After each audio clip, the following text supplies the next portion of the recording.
Welcome back to the Nostalgia Brit. If you grew up in Britain between the late 70s and the early 90s, you know that time behaves differently in a primary school. September to November feels like 10 years of grey skies and long division.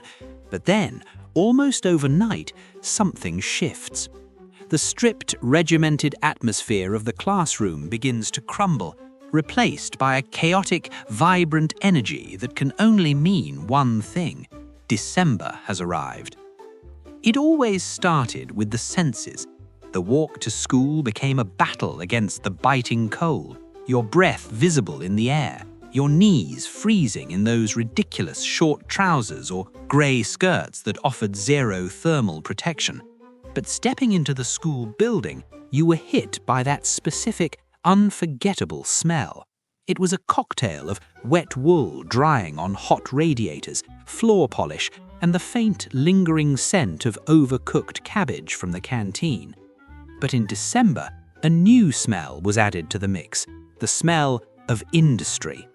For the last 2 weeks of term, actual education was effectively cancelled. The textbooks were stacked away in the cupboard. The nature table, usually home to a few conkers and a dried-up pine cone, was cleared off.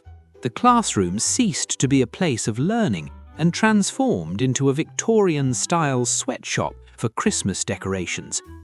Our primary task was the production of paper chains. We took strips of sugar paper, that coarse, slightly fuzzy coloured paper that seemed to suck the moisture out of your fingertips. We had red, green, and a yellow that wasn't quite yellow, more of a sickly mustard. The goal was simple: loop, stick, loop, stick. But the adhesive we used was legendary. It was that white paste that came in a tub with a little red plastic spatula. It smelt intensely of almonds or marzipan, and let's be honest, at least one kid in your class ate it. We worked in teams, competitively. We churned out miles of these chains. They were lumpy, they were sticky, and the glue never quite dried properly. Then came the health and safety nightmare. The teacher, usually a terrifying figure of authority, would suddenly be standing precariously on a chair or even a desk, trying to pin these sagging paper snakes to the ceiling tiles with drawing pins. By the end of the afternoon, the classroom looked like a festive cave. The ceiling was 2 feet lower, the windows were sprayed with fake snow from a can, a toxic-smelling foam that never looked like snow but more like a fungal infection on the glass, and tinsel that was already bald in patches draped over the blackboard. It was messy, it was tacky, but sitting there under the low-hanging paper chains with the dark afternoon pressing against the windows, it felt like the safest, warmest place on earth. The magic had officially begun. If the classroom was the factory, the school hall was the theatre of war. But once a year, a truce was called for the most anticipated and feared event of the calendar: the school Christmas dinner. This wasn't just a meal, it was a logistical operation. You usually had to buy a ticket in weeks in advance, a small coloured slip of paper that felt as valuable as a golden ticket to Willy Wonka's factory. Losing your dinner ticket was a tragedy comparable to losing a limb. Walking into the dining hall on that specific day, the atmosphere was different. The long, folding tables, usually bare and scarred with scratches, were covered in paper tablecloths. Crackers were laid out, the cheap kind that never actually cracked when you pulled them. They just sort of sadly tore apart, spilling a microscopic plastic toy and a paper hat that was always too big for a human head. The smell was overwhelming. It was the scent of industrial-scale poultry and sprouts that had been boiling since late October. We lined up, clutching our trays, shuffling towards the serving hatch where the dinner ladies waited. Now, dinner ladies in the 80s were a formidable breed. They wore tabards, usually blue or nylon floral, and they wielded ice cream scoops of mashed potato with terrifying accuracy. But on Christmas dinner day, even they softened. Some might even wear a bit of tinsel around their neck. It was unsettling. The main course was a lesson in texture. The turkey was often sliced so thin it was translucent, yet somehow dry enough to absorb all the moisture in your mouth. The roast potatoes had a skin like leather, and the Brussels sprouts, they were grey. Not green, grey.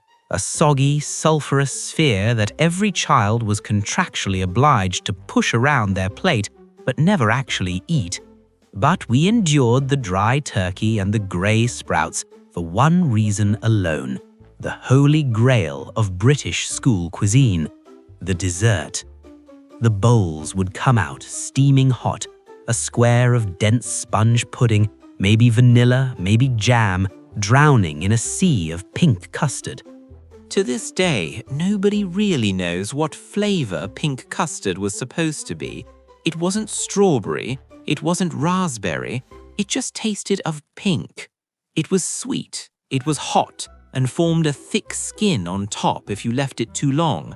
But as you sat there wearing your ripped paper hat, scraping the last remnants of that neon pink sludge from the bowl, you felt a profound sense of contentment.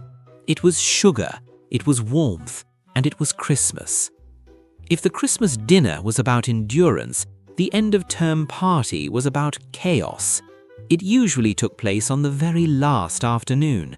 The most significant aspect of this day was that the uniform rules were suspended.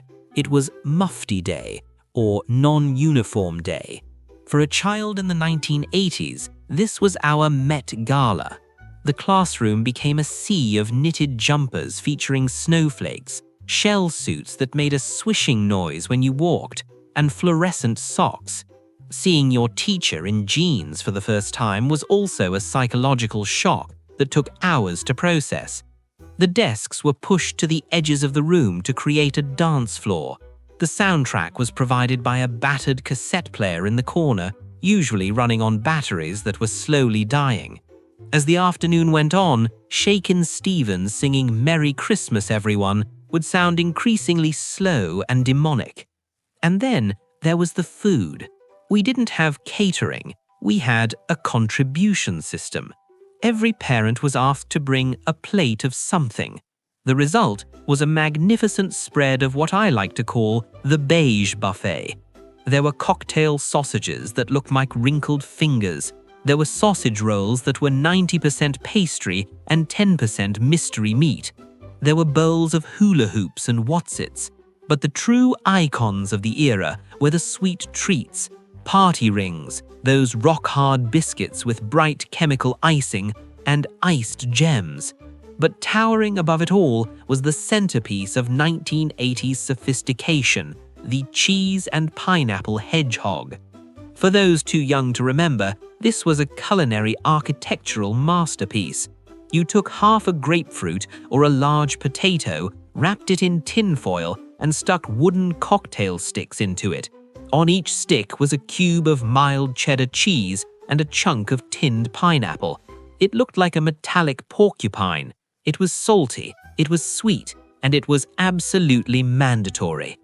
Once the sugar from the party rings kicked in, the violence began. We played games. Pass the package was a lesson in disappointment. We sat in a circle, passing a lumpy package wrapped in old newspaper. When the music stopped, you peeled off a layer. The tension was palpable. But the prize in the middle was never a Game Boy. It was usually a packet of plastic combs or a pencil sharpener. But that was peaceful compared to musical chairs.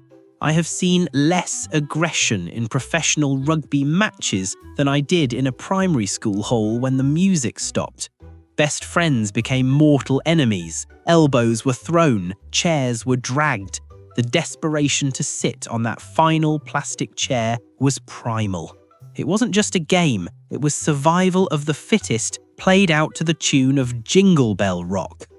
And finally, we arrive at the main event, the summit of the school year, the Nativity play. If you think office politics are brutal, you have never witnessed the casting process for a primary school nativity. It was a rigid social hierarchy. The role of Mary was the ultimate prize, usually reserved for the girl with the longest hair, or the one who could sit still for more than 3 minutes without fidgeting. Joseph was always played by a sensible, sturdy boy who looked like he would grow up to be an accountant. Then were the 3 kings. This was the cool guy role. You got to wear a Burger King-style cardboard crown and carry a shiny box. We all knew that box was an empty cornflakes packet covered in gold foil, but on stage it felt like treasure. But the defining image of the 1980s Nativity was without a doubt the shepherd. The costume design for a British school shepherd was universal. It required no sewing skills, only a raid on the kitchen drawers. You took your dad's old dressing gown, tied it with a cord, and then, the pièce de résistance, you strapped a tea towel to your head with a thick rubber band. It didn't matter if the tea towel had a floral pattern or said, "Greetings from Cornwall." In the suspended reality of the school hall, you were a biblical figure. For those of us who didn't make the main cast, we were resigned to the ambient roles. The trees, the stars, or the back legs of the donkey, a role that required a level of intimacy with a classmate that no 7-year-old was prepared for. The performance itself was an ordeal for the parents. They sat on tiny plastic chairs designed for toddlers, their knees around their ears, in a hall that was simultaneously freezing cold and boiling hot. This was the era of the camcorder, massive shoulder-mounted machines that looked like rocket launchers. Dads would stand at the back, red lights blinking, filming hours of shaky footage that would be forced upon relatives on Boxing Day. On stage, chaos reigned. There was always one angel who cried, there was always a shepherd picking his nose, and there was always the moment when the baby Jesus, a plastic doll with one eye that wouldn't open, was dropped headfirst onto the floorboards with a hollow thud. But when the choir of 30 children started singing Away in a Manger, slightly out of tune and incredibly loud, it didn't matter. It was a masterpiece of incompetence, and it was perfect. After the applause had died down and the tea towels were returned to the kitchen drawers, we reached the final hurdle, the last afternoon of term. This was often celebrated as Toy Day. We were allowed to bring in one game from home to play with. This was a high-stakes decision. You wanted to show off, but you were terrified of losing your prized possession.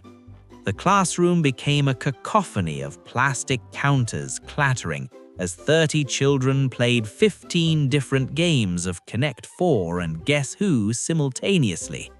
The teachers, by this point, had mentally checked out.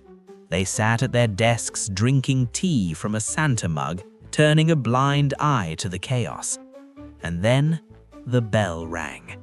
That specific 3:15 p.m. bell on the last Friday before Christmas was the sweetest sound known to man. It signaled the great escape. We spilled out of the school gates into the gathering dusk, clutching our bags filled with broken candy canes, crushed Christmas cards from people we barely spoke to, and the squashed remnants of a paper lantern. Walking home in the dark, because it was always dark by tea time in the 80s, there was a unique feeling in the air. It was the feeling of total, unadulterated freedom. No homework, no spelling tests, just 2 whole weeks of cartoons, chocolate selection boxes, and waiting for the big day. Looking back now, through the rose-tinted glasses of adulthood, those school Christmases might seem primitive. We didn't have high-tech productions or professional catering. It was a world of paper and paste, of damp wool and dry turkey. It was messy, it was loud, and it was often slightly disastrous. But it was real. It was a shared ritual that bound us together. In a world that is now so digital and curated, there is something deeply comforting about the memory of 30 children singing out of tune, united by the simple joy of a pink custard pudding. Thank you so much for joining me on this festive trip down memory lane. I hope I've managed to unlock a few dusty files in the back of your mind today. Now I need to know your story. I want you to head down to the comments and tell me, What was your role in the school nativity? Were you a resentful shepherd, itching under a dressing gown? Were you a proud angel with a tinsel halo? Or were you, like many of us, the back end of a donkey? And more importantly, we need to settle the debate once and for all. School Pink Custard. Was it a culinary masterpiece or a crime of humanity? If you enjoyed this deep dive into our shared past, please give the video a like and subscribe to the Nostalgia Brit for more blasts from the past. Have a wonderful, peaceful Christmas wherever you are. I'll see you in the next one. Cheers!